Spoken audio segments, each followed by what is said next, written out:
Well, we got to talk about Suicide Squad and Rocksteady. It looks like there's a story that's starting to mingle right now. We probably will hear more about it today.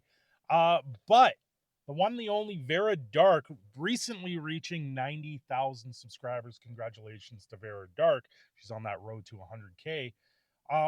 But she released some information that most people can probably ascertain, and with Sweet Baby Inc.'s involvement of Suicide Squad, it seems Rocksteady took, or Warner Brothers at this rate, took a $200 million loss on this game. You release a game that you could barely see what you're doing and playing with it, where they turn around, spoiler, they turn around and shoot Batman in the head and kill him. It's absolutely ridiculous to go that route. This is stuff that Batman was always the symbol and was pretty much the unkillable. And for the bad guys, the pseudo bad guys, to come up and with Harley Quinn and be like, okay, his story is done. And then you have Sweet Baby Inc. being the narrative design behind it. And now, where are we today? We're at a studio that looks like they're going to probably be closing, which is absolutely not cool for those employees. The employees are going to probably get laid off. They're looking at, I think, up to a 50% reduction of that staff if they don't just shut the door of Rocksteady under Warner Brothers. That's absolutely a horrendous thing to hear about for a games industry. You've got hundreds of employees that are just going to have no job left. It was pointed out, I think, a while back, the Suicide Squad had something like 26 different writers, and then if you go back to the original Arkham game, it had two writers. So this is a situation where there is too many chefs in the kitchen. Too many people are injecting their own ideas, and then you have this overbody of Sweet Baby Inc. being the narrative design, saying those ideas are bad, those ideas are bad, and we have to push this narrative to push a different story. This is the same Suicide Squad that suddenly came out with, oh, this character is now part of the LGBTQ, and there's nothing behind that. It's just, oh, we want to perceive that we're more inclusive, and then it's suddenly a game that pushes a message instead of it being a fun game.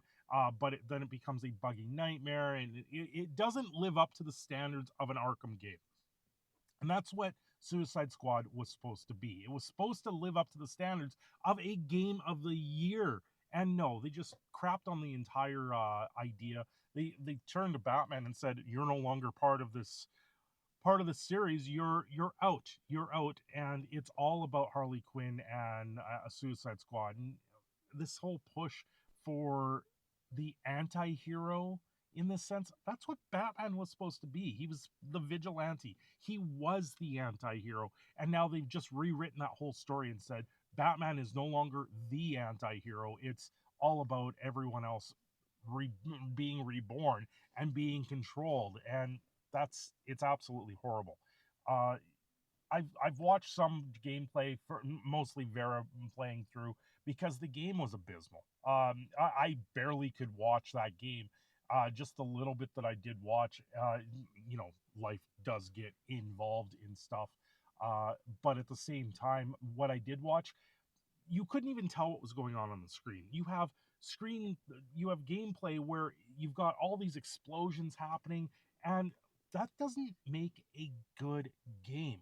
When you have a game where they put everything on the screen, your screen gets blurred. It's like the Splatoon of video games.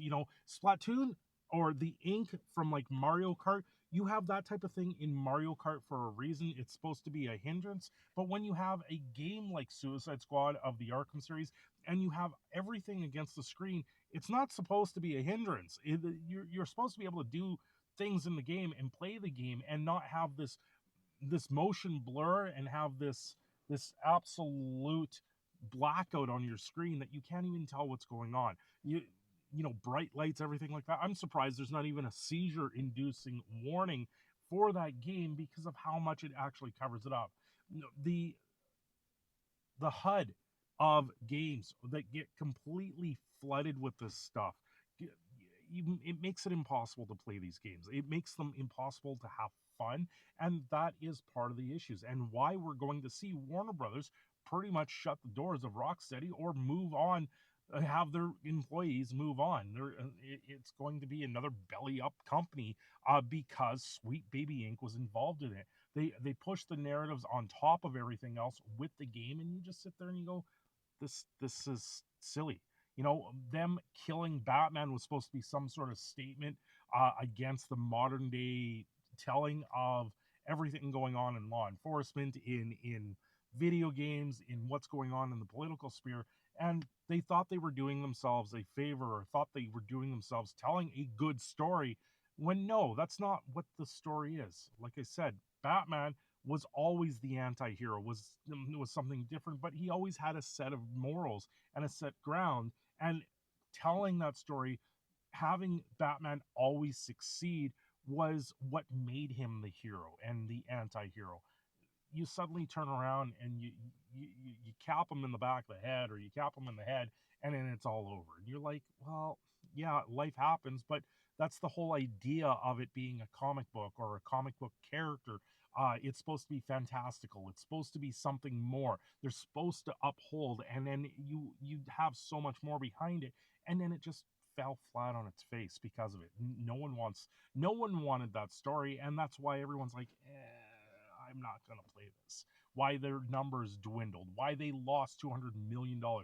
Let's talk about that. How much did they spend to even make this game? $200 million loss on a game that cost what, $200 million to make at this point? That's also the issue that we're seeing with a lot of these companies. The bloat of hiring on 26 writers is making it impossible for these games to make money. You can do so much more with less. Look at Power World. $17 million. They make 100 million. They make $1 billion or something like that. I don't even know at this point, because they've sold so much of that game. It's absolutely ridiculous where it is at. But these games, the small indie games, are making way more money, way more bulk for, say, Steam, which did $9 billion in revenue last year, and only 30% of that were like the top 10 titles. So everything else down along the lines is indie games making everything fun and making everything more. Anyway, I'm your Proud Canadian Phoenix. I'm signing off here. Have yourselves a great day, and congratulations to Vera Dark for reaching 90K. You guys go over there and subscribe to her. She does fantastic work when it comes to video game news. Have yourselves a great day. Don't forget to like and subscribe. I'm your Proud Canadian Phoenix, signing off here.